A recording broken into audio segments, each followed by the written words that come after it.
Jangan Ajarkan kita untuk memusuhi siapapun. kita boleh beda. Kita Indonesia.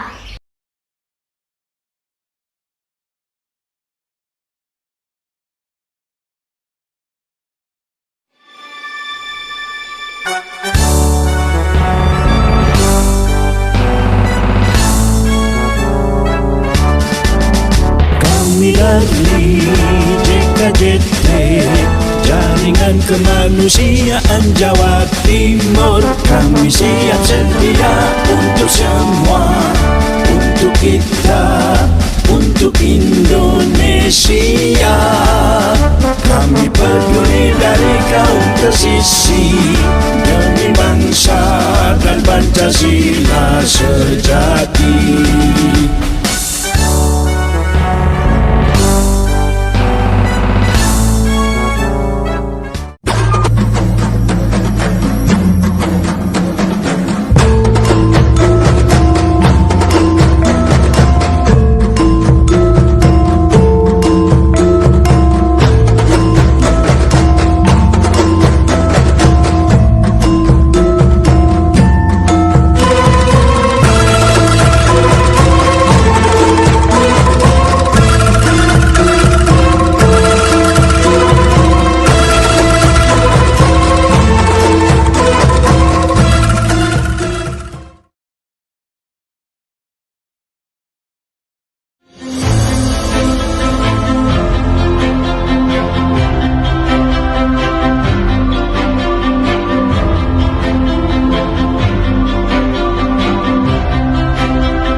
Dan pada hari ini, Jumat tanggal 10 Juli tahun 2020, Jawa Pos Radar Malang memberikan penghargaan kepada Rumah Makan Kertanegara sebagai restoran with cozy garden concept.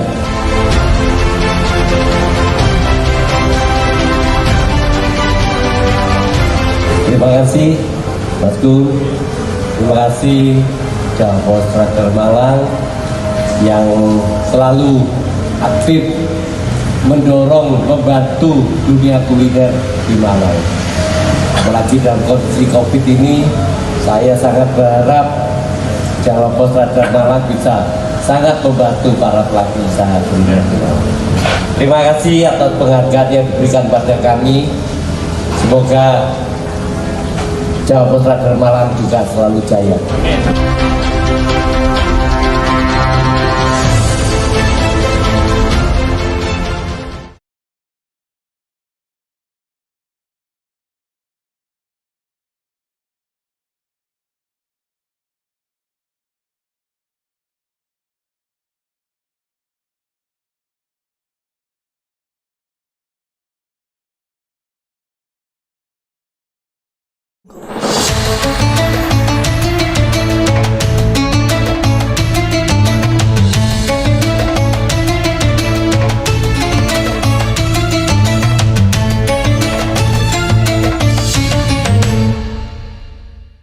Pemirsa, kembali berjumpa bersama saya Agustinus Teja dari Sinema Nusantara di Jendela Info JKJT, mengupas kebinekaan dan dalam Ramadan, dalam situasi Ramadan dengan tema kesiapan menjelang tatap muka dunia pendidikan di fase pandemi. Dan sudah bersama saya Dr. Roro Dwi Umi Badriah SPD MPD Konseling atau konselor. Selamat sore. Selamat sore Mas Teja. Assalamualaikum warahmatullahi wabarakatuh. Kemudian bersama Ibu Roro juga sudah hadir di sini adalah Ibu Lucia Chandra Rosanti SPD. Selamat sore tentunya Ibu Guru BK Bimbingan Konseling SMK Mardiwiyata, SMBK Mardiwiyata ya. Terima kasih atas kehadirannya bersama kami di tempat ini.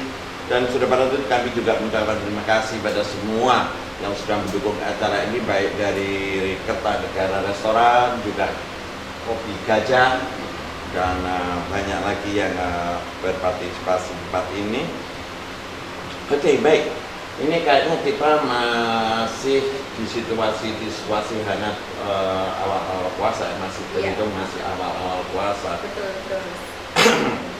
Teman beberapa waktu lalu sempat 2 hari lalu kalau nggak salah orang tua semua udah mulai pada bingung nih dengan bagaimana mempersiapkan kesiapan anaknya untuk bisa mengikuti tatap muka di sekolah. Betul. Di situasi pandemi ya.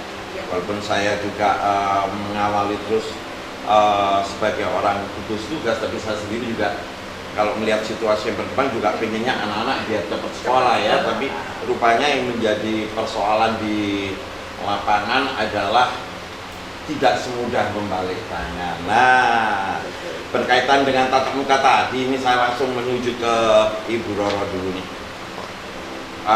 Menurut Bu Roro, rencana tatap muka di dunia pendidikan di masa pandemi ini kira-kira disikapi seperti apa? Monggo. Ini ya Mas, di awal ya kita pernah ingat ya, waktu pandemi awal semua orang di lingkungan bagaimana anak-anak mereka itu kita berhasil ya dengan kesadaran bagaimana pendekatan budaya ya, para tokoh budaya, para kiai dan orang-orang yang memang menjadi panutan di masyarakat. Nah tentu sekarang ini juga ya kita mesti berdamai dengan situasi. Masa iya sekian lama anak-anak kita hanya daring ya? Tentu problematikanya banyak sekali bagi ibu-ibu juga. Guru-guru saya rasa juga memiliki Dan anak-anak sendiri tentunya juga mengalami persoalan yang luar biasa. sangat sekali Mas. Nanti kita ke arah sana. Bagaimana kondisi psikologis anak-anak ketika pembelajaran itu dilakukan hanya melalui daring. Ya. Ya, sifat kita kan sosial ya, ya anak-anak apalagi anak-anak SMP ya, dimana lagi ABG lagi kepingin sekali berinteraksi dengan temennya gitu ya Bunda ya. Persiapan masyarakat tidak semudah membalikkan tangan ya. Sekolah harus benar-benar memperhitungkan plus minusnya. Tentu saja minusnya sudah banyak ya, kita rasakan dampak-dampaknya baik anak sendiri maupun orang tua. Sekolah harus mengupayakan bagaimana orang tua itu bisa nyaman dengan apa yang sudah dipersiapkan. Misalkan satu, membuat kisi-kisi seperti apa sih nanti, mungkin peraturan di sekolah harus sangat-sangat ketat ya Bunda ya. Satgas COVID-nya sekolah harus membuat surat ya, kepala sekolah juga harus mengajak para wali murid untuk bersama-sama berbicara dengan tenang, tidak perlu pro dan kontra lagi karena zaman sudah seperti ini. Masa kita mau 2 tahun lagi ya, sementara kita sudah melihat adanya persiapan pemerintah juga dengan adanya vaksin, otomatis ada kelegaan Mas, ada sisi-sisi di dunia pendidikan ya. Lalu gini Mas, yang terjadi di masyarakat pro dan kontra gini, lawang mall aja buka, terus kafe sudah ada yang buka. Oke Kak, lawang mall aja buka, kafe buka, gimana dunia pendidikan? Sekarang saya pindah dulu deh ke guru BP ya, BP, BK ya, BK, apa yang bimbingan konseling. Berarti tugasnya memang mengkonseling anak. Betul. Ini kira-kira saya boleh tanya nih ya Bu, ya jujur nih mau saya minta untuk dijawab. Yang harus dikonseling itu pada persiapan atau fase pembelajaran tatap muka itu siapa? Muridnya, gurunya, orang tuanya. Ini kayaknya jadi pertanyaan di masyarakat kita. Betul sekali. Yang harus dikonseling sebenarnya itu semua lini, terutama orang tua. Itu yang seringkali pro dan kontranya itu di orang tua. Sedangkan anak-anak itu sebenarnya tidak terlalu beban buat mereka. Mereka itu malah cenderung kepingin segera masuk sekolah, kepingin ketemu teman-temannya. Anak-anak seperti kita itu. seperti itu. Betul. Seringkali beberapa murid-murid saya yang di masa pandemi itu mereka juga datang ke sekolah. Mereka juga banyak konseling juga dan merasa di rumah itu sudah jenuh dan bosan dengan aturan-aturan yang tidak boleh kemana-mana, yang harus mengerjakan tugas. Akhirnya mereka lebih banyak menghabiskan waktunya itu dengan main gadget, lebih banyak main game. Tugas dilaksanakan tetapi tidak maksimal karena kejenuhan-kejenuhan yang hanya sendiri mereka lakukan di rumah. Terlebih lagi banyak anak-anak yang di rumahnya itu tidak punya saudara, tidak punya teman, terutama anak-anak di perumahan ya, lingkungan perumahan itu sulit sekali untuk beradaptasi atau sosial dengan lingkungannya. Orang tuanya sibuk bekerja, sehingga otomatis gadget itu salah satu teman mereka yang paling setia. Nah Seperti ini itu. dulu sih ya, sama Bu Roro, ini waktu saya menjadi pelaku atau ketua lembaga pelindungan anak Kota Malang, saya waktu itu sempat keras tuh ngomong anak SD nggak boleh pegang handphone ya, karena kami punya cerita dan sejarah yang luar biasa sampai pada waktu saya bertemu dengan rekan dari pelaku-pelaku pelindungan anak, saya katakan tegas tidak boleh anak SD pegang handphone apapun alasannya. Tapi seiring dengan bergulirnya waktu, pandemi terjadi di bangsa ini secara internasional juga, rupanya persoalan menjadi seperti memukul mulut saya dan muka saya sendiri. Nah sekarang kalau tadi saya katakan yang harus diperhatikan siapa secara khusus, kalau anak-anak dengan kapasitas kemampuan memori mereka yang masih lebih fresh dan emosional mereka secara dan kondisi psikologis mereka yang tentu adjust dengan situasi, mereka lebih mudah dibanding dengan yang dewasa. Saya sempat katakan ini mungkin nanti bisa jadi bahan diskusi kita, ya. Saya kok lebih berpikir bagaimana mempersiapkan gurunya untuk siap menghadapi siswanya yang tentunya sudah berubah tatanan pola belajarnya.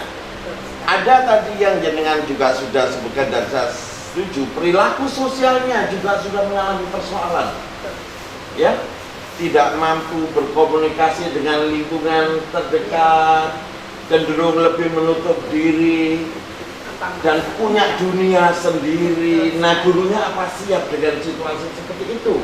Belum lagi gurunya dihadapkan dengan harus berpikir pada prosedur kesehatan prokes tadi. Kira-kira mana nih yang harus kita mulai didik? Gurunya kah? Anaknya kah? Atau orang tuanya? Atau semuanya? Kalau kita bicara semuanya nggak mungkin. Di sesi pembicaraan saya mau ada output atau solusi yang bagus lewat satu titik yang kita yakini itu akan menjadi penting. Monggo, Kak Toro. Jadi gini Mas, masalah teknologi itu juga menjadi bagian kendala ya, bunda ya di industri ya di sekolah. Karena apa? Guru-guru yang mungkin seangkatan saya, seangkatan dulu sih tidak secanggih anak saya yang Ya, betul. baru kelas Itu persoalan. 1 SMP ya. Nah, tetapi sebenarnya sudah ada solusi Mas dari Akin ya.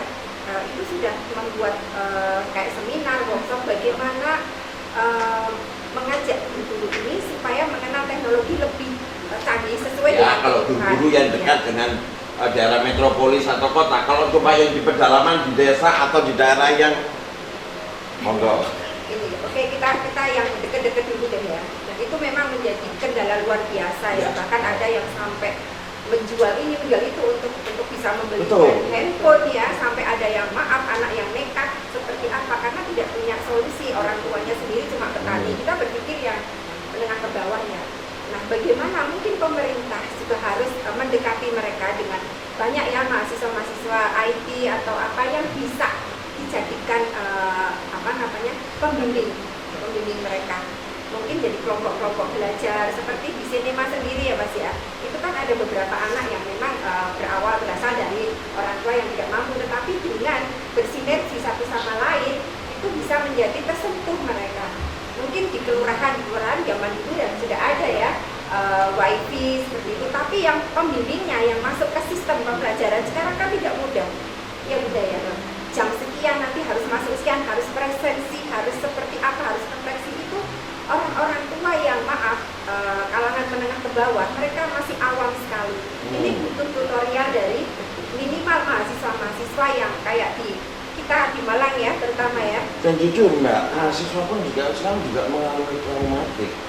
Di satu sisi dengan situasi pola belajar yang seperti itu, mereka juga harus adjustment dengan banyak hal yang sifatnya belum tentu. Betul sekali Mas. Tapi ini setidaknya mahasiswa-mahasiswa yang jangan mahasiswa yang semester yang sedang padat-padatnya ya, yang mungkin sedang menunggu skripsi atau menunggu sidang itu dia sudah harus siap membantu masyarakat. Ya, katakanlah kalau KKN zaman kita dulu ya, itu bisa dialihkan ke sana perhatiannya.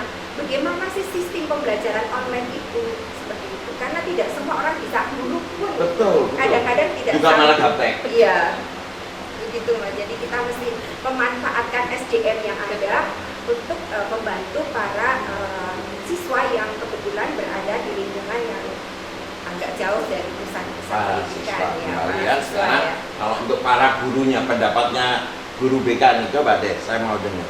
Iya, kalau guru-guru memang betul yang dikatakan Bu Roro tadi. Kalau seumuran angkatan saya ke atas, istilahnya itu pasti gaptek, jelas, Gaptek, betul ya? pasti itu. Dan itu kesulitan yang utama di pendidikan, dunia pendidikan, dan itu sudah diakui semua orang. Tetapi untuk guru-guru yang kelahiran 90-an sampai sekarang, itu pasti mereka lebih lebih mudah, lebih familiar dengan IT dan yang lain-lain.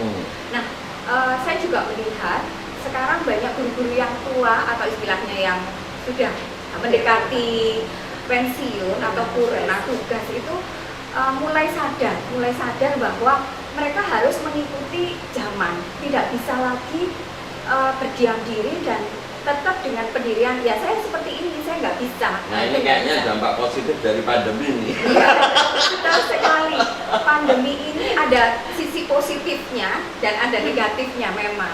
Tapi Nah, positifnya jadi seperti Bu ini. Lucia, saya sendiri juga termasuk kayak juga jadi korban juga. Kalau dulu saya juga keras juga berkatakan harus begini, harus Betul. begini, tapi sekarang ternyata dunia pendidikan membutuhkan kita untuk siap dinamis.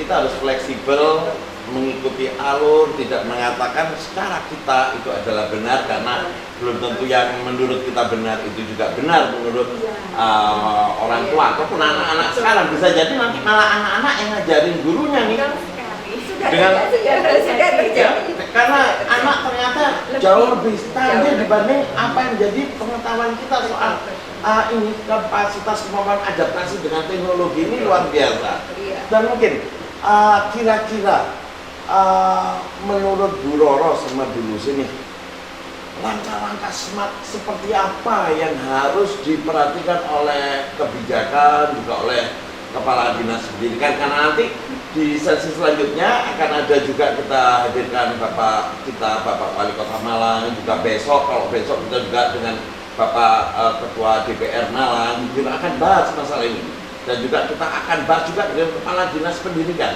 Nah ini kayaknya mesti harus ada pesan, tapi nanti tunggu yang satu ini ya. Baik pemirsa, kita nantikan yang satu ini.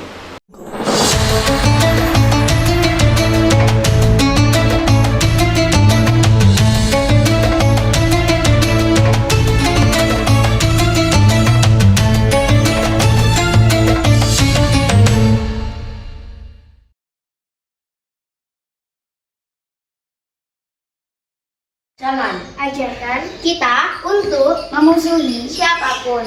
kita boleh beda. Kita Indonesia.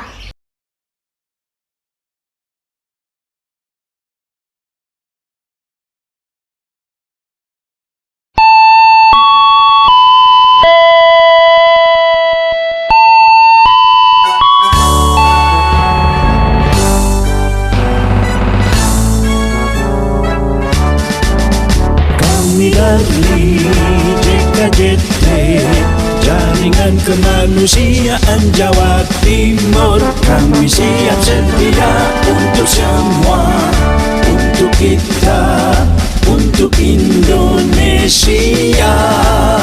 Kami peduli dari kaum tersisih, demi bangsa dan Pancasila sejati.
Jumat tanggal 10 Juli tahun 2020, Jawa Pos Radar Malang memberikan penghargaan kepada Rumah Makan Kertanegara sebagai restoran with cozy garden concept.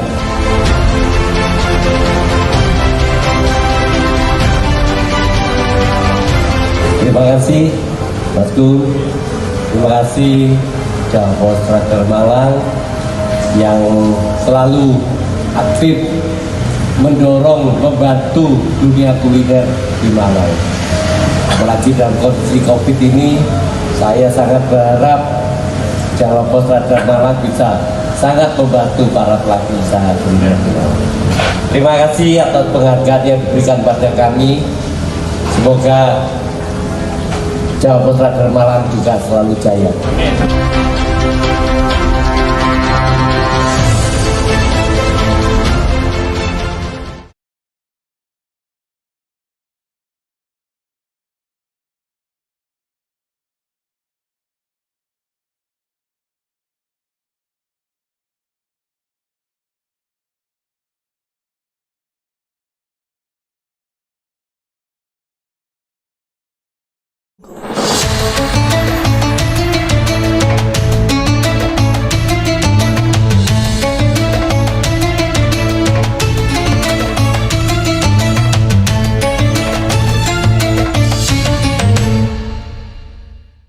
Oke pemirsa, kembali bersama saya dan ada Bu Roro yang manis, ada Bu Lucia yang juga ramah, senyumnya juga wah luar biasa. Oke, kita kembali ke substansi persoalan yang memang kayaknya agak harus dilihatkan kita sedikit menggunakan waktu lebih. Iya. Mungkin bisa dilanjutkan. Kita harus mulai fokus dari mana nih menurut pandangan kedua. Saya mulai dari guru BK. Iya. Memang yang harus disiapkan dulu itu dari pendidikannya, dari pelaku pendidikan. Jadi pelaku pendidikan itu tidak hanya Bapak Ibu guru di sekolah, tetapi juga dari Dinas sendiri, kemudian peraturan pemerintah sendiri itu yang lebih harus diketatkan dulu. Seperti apa maunya di situasi yang seperti harus ini. Ada sinkronisasi. Betul. Ya. Jadi tidak bisa berjalan sendiri-sendiri. Ibaratnya memang mungkin sekolah punya kebijakan, tetapi tetap ada yang lebih di atas lagi, Tapi kalau saya lihat saya sempat sedikit menangkap apa yang menjadi, saya baca permaluannya Pak Wali juga ya, saya pikir juga bagus karena saya juga melihat kerinduan anak-anak secara umum untuk bisa sekolah normal itu luar biasa sekali, dan ini nggak boleh kita hambat. Kenapa? Kalau itu sampai terhambat, kasihan anak-anak nanti masa depannya pasti akan terdistorsi dengan persoalan-persoalan seperti ini. Nah, menurut guru BK nih, focusing yang sistemik seperti apa kira-kira yang harus disinergikan antara pelaku kebijakan dan pengambil keputusan? Jadi begini, kalau menurut kami dari pendidikan dan saya selaku guru BK sendiri, psikologis anak itu yang penting, itu yang kita nomor satukan. Jadi kita tidak boleh egois untuk bersikukuh dengan peraturan. Artinya bagaimana psikologis anak selama dalam kurun waktu 1 tahun ini, 1 tahun ya, mulai bulan Maret tahun 2020 hingga sekarang, itu mereka belajar di rumah. Notabene mereka tidak punya istilahnya tutor. Mungkin kalau yang punya guru les lebih mudah, tapi bagi anak-anak yang mempunyai kekurangan, kesulitan baik dari segi finansial ataupun sarana prasarana, itu merupakan beban mental tersendiri. Apalagi tuntutan tugas-tugas yang harus mereka selesaikan, ini mental psikologisnya yang harus kita pulihkan. Jadi memahami dulu Betul. kondisi psikologis anak-anak. Betul sekali. Dan ini yang luar biasa nanti jadi tantangan dulu adalah tidak semua kondisi psikologis anak di satu kelas itu sama. Betul. Jangan sekali. ngomong satu sekolah, satu kelas belum tentu sama. Betul Ini yang sekali. jadi PR. Betul. Tapi nggak apa-apa, biar guru-guru belajar Iya, menjadi iya. potensi jaringan Betul. kemanusiaan Jawa Timur. Karena di Iya, betul tempat sekali. kami memanage banyak model traumatik anak yang memang harus Betul kita sekali. pahami untuk kita bisa mengantarkan mereka menjadi orang-orang atau anak-anak yang hebat kelak. Ya, mungkin Bu Roro dari kacamata psikologi nih? Luar biasa ya Mas. Kita merasakan ya, saya tiap hari itu kedatangan lebih dari 3 klien yang membawa anaknya, yang menurut saya ini sudah kategori kesehatan mentalnya terganggu. Ya. Bagaimana tidak? Anak-anak sudah terbiasa dengan gadget ya, kebablasan tadi ya. Mereka bangun pagi susah sekali, kemudian ibunya uring-uringan, kemudian dari sekolah tuntutan ayo dan masuk sistemnya, ayo segera masuk sistem. Sampai para wali murid, para guru BK itu punya link dengan orang tua. Ibu, anaknya sudah waktunya masuk, 10 menit lagi harus masuk dalam jaringan sistem untuk pembelajaran seperti itu. Nah, ini otomatis kita perlu sikapi ya. Anak-anak nanti bagaimana mereka masuk sekolah? Tidak semua anak itu bisa adaptasi dengan cepat dengan situasi ini. Nah, bagaimana yang kadung molor ya, yang kadung nyaman dengan daring ya seperti ini. Bagi mereka sesungguhnya Mas, untuk IT tidak terlalu sulit ya, tetapi manajemen waktunya Mas, manajemen waktunya, kemudian emosi mereka, bagaimana menanggapi kesenjangan pengetahuan antara orang tua dengan dirinya sendiri. Para siswa itu membuat problematika tersendiri. Orang tua itu gugup, ayo cepetan nanti terlambat. Sedangkan anak itu tidak tahu, kalaupun terlambat dia bisa lagi masuk ke jaringan yang mana, tahu step-stepnya seperti apa. Nah, ketidakdisiplinan yang terjalin terbentuk secara tidak sadar ini menjadi kendala bagi guru-guru di sekolah untuk kembali, hai anak-anak wake up. Itu bagaimana? Nah sekarang gini, guru-guru wake up. Ini jadi persoalan. Iya. Karena ada beberapa kasus yang masuk ke saya soal kenapa guru saya gak mau ngerti apa yang menjadi mau saya dan kesulitan saya. Di proses daring itu terjadi ego sektoral, karakter I'm your teacher. Ya. Anak tidak bisa seperti itu saat dia berproses. Ini mungkin perlu kembali saya mengingatkan pada waktu dulu ada sekolah lab ya. Anak dipikir untuk belajar sendiri. Di saat anak sudah berjalan untuk bisa belajar sendiri dan berproses dengan banyak hal dengan dirinya, saat dia depresi aja, itu kayaknya yang jadi masalah, ntar malah gurunya nih. Ya ini ya Mas, cerita sedikit. Zaman sekarang yang ada di hadapan mata kita, belajar sudah di kafe dengan laptop, tetapi guru masih belum bisa menerima ini. Paradigma berpikir anak-anak sekarang, para siswa dengan guru itu masih ada kesenjangan ini yang perlu dijembatani ya. Bagaimana mungkin Bu Isi nanti mengumpulkan guru-guru BK ya, bagaimana sih Bu kesenjangan ini supaya lebih rapat lagi, sehingga antara anak dengan guru-guru itu bisa satu persepsi, dan ini memudahkan sekali anak-anak untuk belajar. Anak sekarang itu enjoy ketika kita di kafe belajar dengan laptop, dengan kopi. 20.000 sudah dapat kopi sesuai dengan uang saku mereka. Sebenarnya tidak ada masalah dengan ini ya. Tapi paradigma berpikir kembali ke budaya kita, budaya lama, bahwa kafe itu tempat yang tidak positif ya. Nanti terpengaruh bla bla bla seperti ini. Sedangkan anak sudah tidak bisa dibendung karena di dunia maya pun dia sudah seperti itu. Nah, bagaimana pemerintah nanti mendukung para orang tua ya, mungkin dibantu para tokoh masyarakat kembali ya Mas ya, menyadarkan seperti apa sih kita harus kemana. Yang penting masih koridor sesuai dengan perkembangan anak. Misalkan anak boleh di kafe, harus ada pendamping kakaknya barangkali, atau mamanya juga boleh gaul kok. Daripada hanya komplain, kafe bukan lagi tempat yang menakutkan ya. Nah ini kan yang susah ini.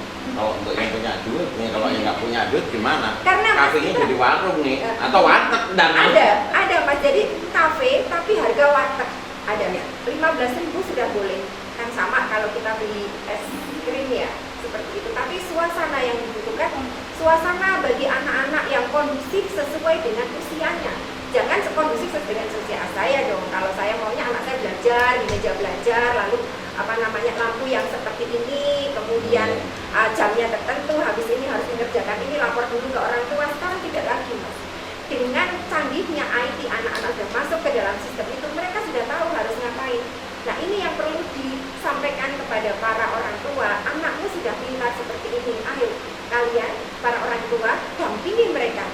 Kembali kita ke jiwa yang agresif ya, mudah lagi seperti seperti itu. Seperti ayah Teja kan, terus muda terus dari dulu ya, pola berpikirnya selalu mengikuti anak-anak. Maka JKJT menjadi tempat yang nyaman bagi anak-anak. Jangan salahkan kalau anak-anak yang lain iri dengan anak JKJT kok begini ya. Karena gini Mas, pengalaman saya tahun 2014 ketika saya dikirim ke Australia untuk melihat kenyataan pendidikan di sana, anak TK itu sudah bisa membuat animasi. Mengapa? Karena kurikulumnya menyesuaikan dan bahkan jauh melampaui sesuatu yang sudah ada. Oh, perkembangan zaman akan seperti ini, kita persiapkan kurikulum yang akan menjawab tantangan ke depan. Jadi lebih pajak muatan tarikh. Iya, betul. Bisa ditambahkan dulu sih. Iya. Kalau menurut saya sebagai guru BK yang lebih banyak terjun dengan anak-anak, memang yang disampaikan Bu Roro ada betulnya.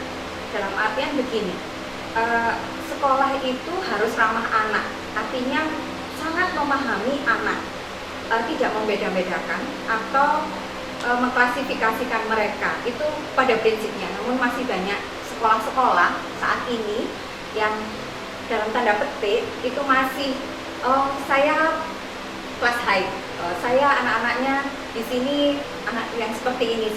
Nah, ini yang kecenderungan membuat pola pikir kita tidak terbuka.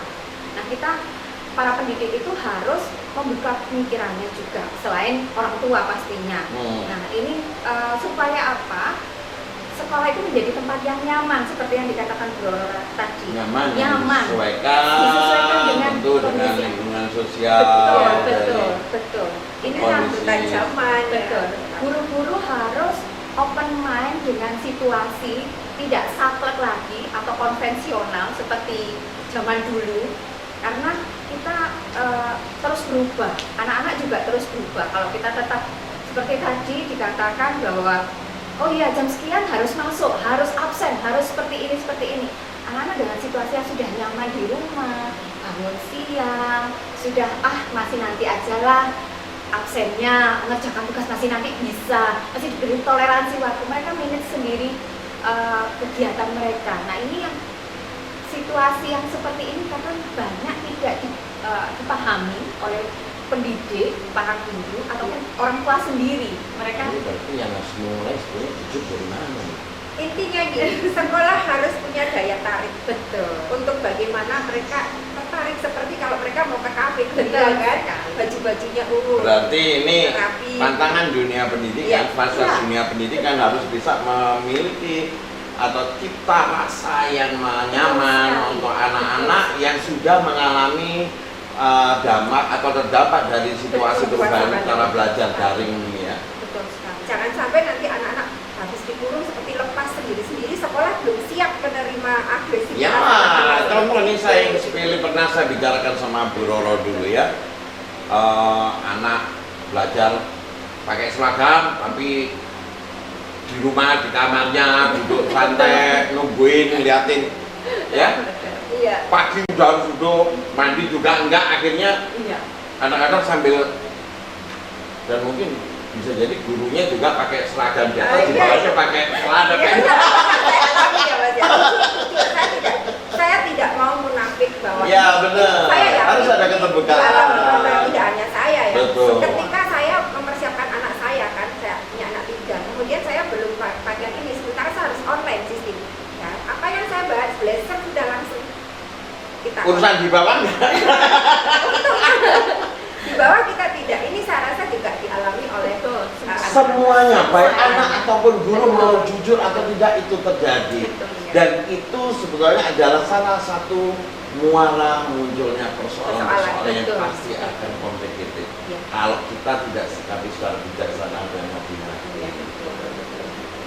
Dan ini kayaknya jadi tantangan kita semua ya ke depan bagaimana membuka peluang untuk anak-anak bisa go up ya. Ya. Pemirsa, ibu-ibu di rumah, bapak-bapak di rumah yang punya anak-anak yang juga sedang dipersiapkan untuk tatap muka ya di dalam waktu dekat ini, harapan kami juga nggak perlu terlalu panik juga. Bagaimana kita enjoy saja, enjoy betul. bersikap dinamis dan percaya sama yang di atas, dan pemerintah pun juga tidak akan juga tidak memperhitungkan semua hal yang menjadi persoalan terkait pandemi ini, karena persoalan yang muncul seringkali adalah ketakutan yang terlalu berlebihan. Jadi pemirsa, memang ada pandemi, memang ada situasi-situasi yang memang sekarang sedang memprihatinkan. Tapi itu tidak juga harus menjadikan kita lemah. Kenapa? Kalau kita lemah, kita tidak akan bisa berpikir secara logika, secara logis, secara nalar ya.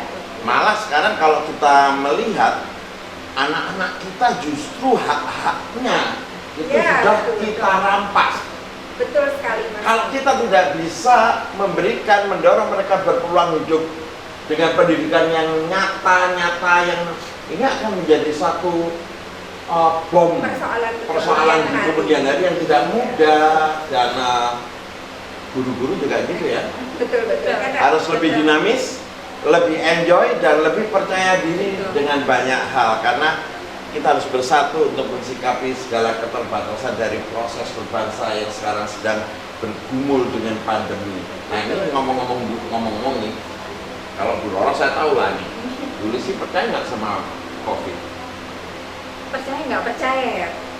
Artinya kalau tidak percaya itu ada, kalau percaya itu saya juga belum kena. Jadi dan semuanya juga baik-baik saja selama ini ya yang di sekitar saya. Jadi ya kita jalanin aja. Kita tidak boleh ketakutan, Ya, kita tidak harus boleh. bangun dengan rasa Tidak boleh semangat panik, ya. untuk menjaga anak-anak kita. Dan anak-anak adalah masa depan bangsa yang harus kita jaga dan kita pertimbangkan di banyak hal saat kita bicara benar atau salah. Dan bisa sebagai benar atau salah. Tapi solusi, kita harus berpikir solusi betul. untuk menjaga dan mengantarkan anak-anak Indonesia tetap berpendidikan layak. Kita saksikan yang berikut ini.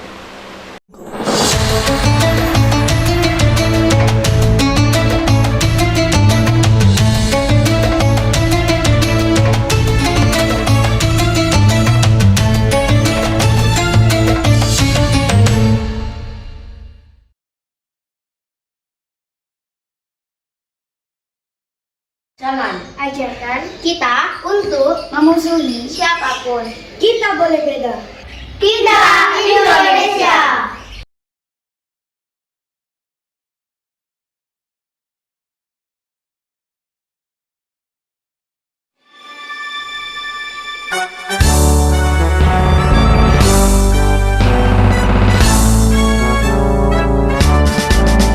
Kami dari JKJT, Jaringan Kemanusiaan Jawa Timur. Kami siap sedia untuk semua, untuk kita, untuk Indonesia.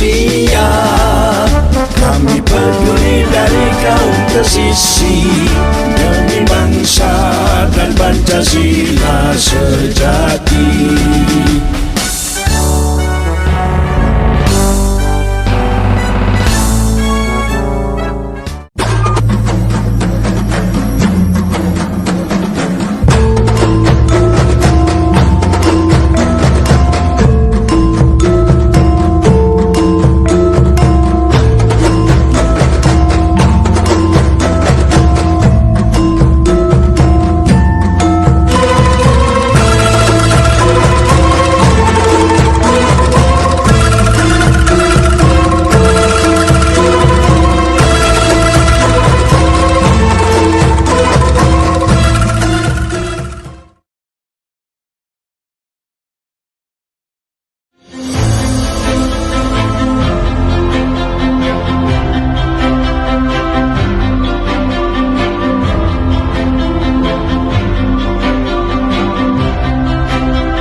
Dan pada hari ini, Jumat tanggal 10 Juli tahun 2020, Jawa Pos Radar Malang memberikan penghargaan kepada Rumah Makan Kertanegara sebagai restoran with cozy garden concept.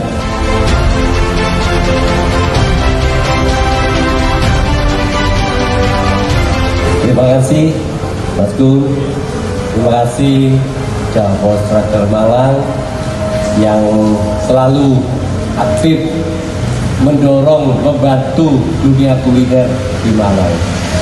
Apalagi dalam kondisi COVID ini, saya sangat berharap Jawa Strater Malang bisa sangat membantu para pelaku usaha kuliner di Malang. Terima kasih atas penghargaan yang diberikan pada kami. Semoga Jawa Strater Malang juga selalu jaya.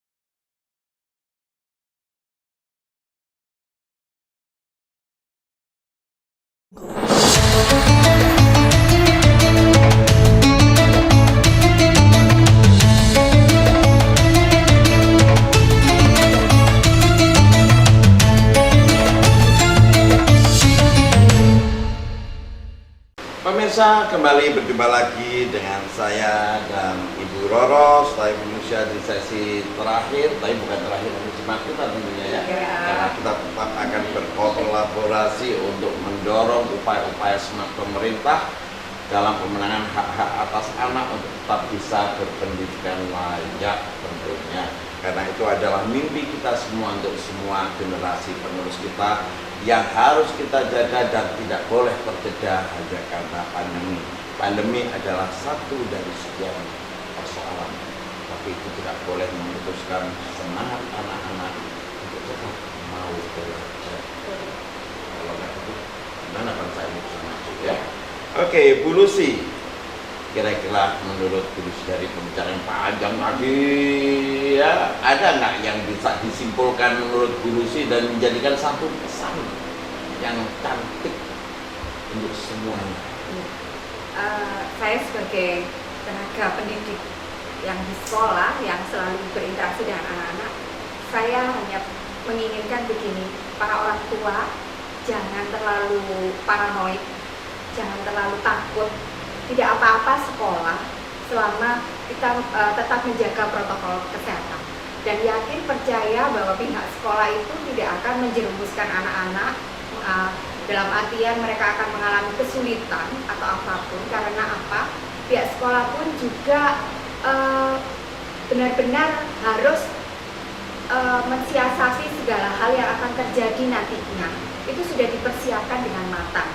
Yakin dan percaya anak-anak itu perlu datang ke sekolah, perlu bertemu dengan guru-gurunya, perlu berinteraksi dengan temannya juga. Itu yang poin penting yang harus kita sama-sama cermati dan kita laksanakan.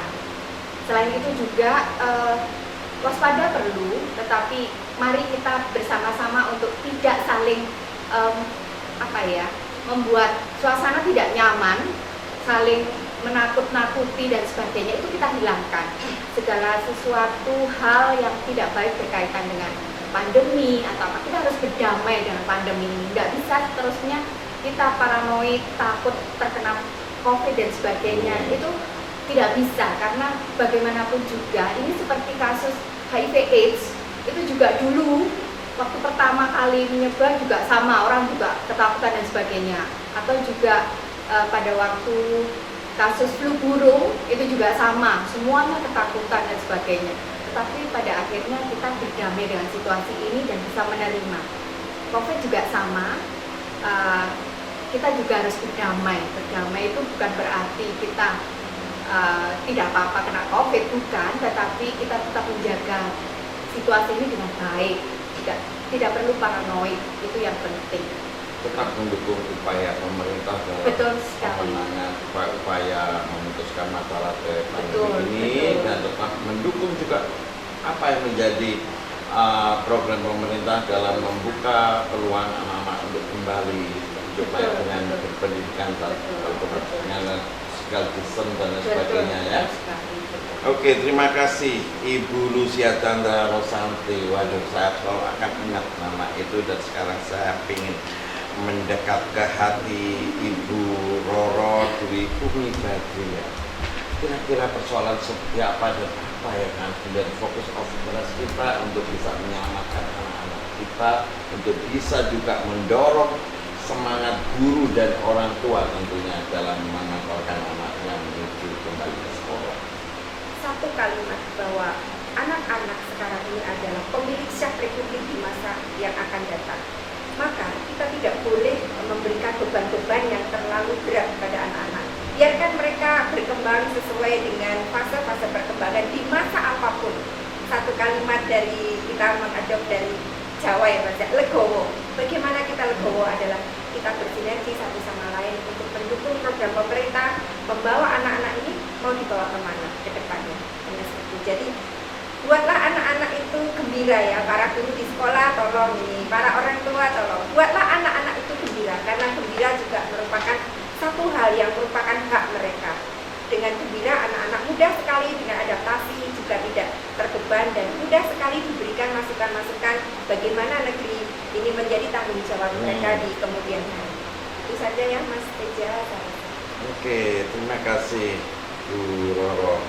Pemirsa, yang harus jadi perhatian kita semua adalah bagaimana kita menciptakan keseimbangan. Tentunya keseimbangan diawali dari diri kita, dari bagaimana kita bisa melihat sisi positif dari apapun yang berkembang, dan seiring dengan berjalannya waktu mempersiapkan dunia pendidikan untuk lebih tangguh tentunya dengan juga mengedepankan upaya-upaya yang lebih lunak dalam berbicara soal pandemi ya, soal prokes, tanpa harus guru juga merasa takut, orang tua tidak perlu takut yang berlebihan, anak-anak pun juga kita ajarkan untuk mereka bisa tetap senang dengan hidup bersih. Karena sebenarnya bersih itu juga ibadah, bersih itu juga ajaran di semua agama kita ya. Kalau itu jorok juga gimana? Mau kita nggak mungkin lah ya. Nggak usah pandemi pun juga. Problem ya. Dan intinya saya tertarik dengan masuk ke beberapa masukan dari Bu Roro dan Bu Lucia.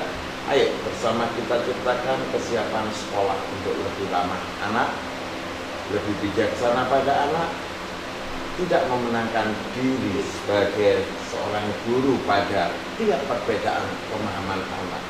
Karena itu adalah penting untuk kita bisa mengantarkan Indonesia tangguh dan berpendidikan yang memang jadi tanggung jawab kita semua tentunya.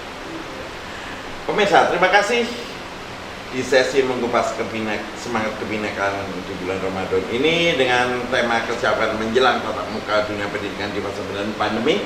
Akan kita lanjutkan besok dengan narasumber yang akan lebih moga-moga bisa menyambung ya, ada konslet ya. Harus nyambung. Harus nyambung dong. Kita mendukung ya. Karena kita mendukung. Demi masa depan anak-anak kalaupun kita nggak mendukung juga harus nyambung juga. Terima kasih. Salam tangguh untuk Indonesia. Salam kemanusiaan.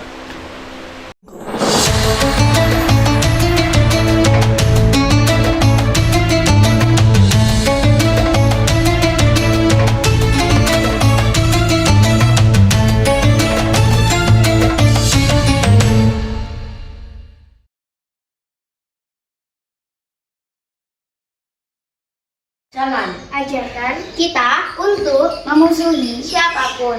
kita boleh beda. Kita Indonesia.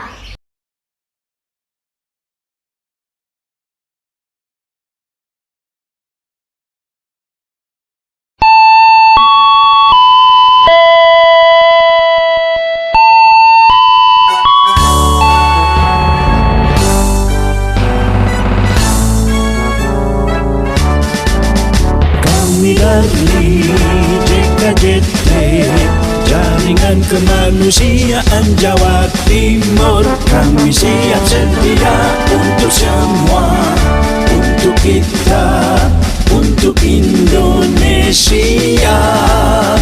Kami peduli dari kaum tersisi, demi bangsa dan Pancasila sejati.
ini, Jumat tanggal 10 Juli tahun 2020, Jawa Pos Radar Malang memberikan penghargaan kepada Rumah Makan Kertanegara sebagai restoran with cozy garden concept.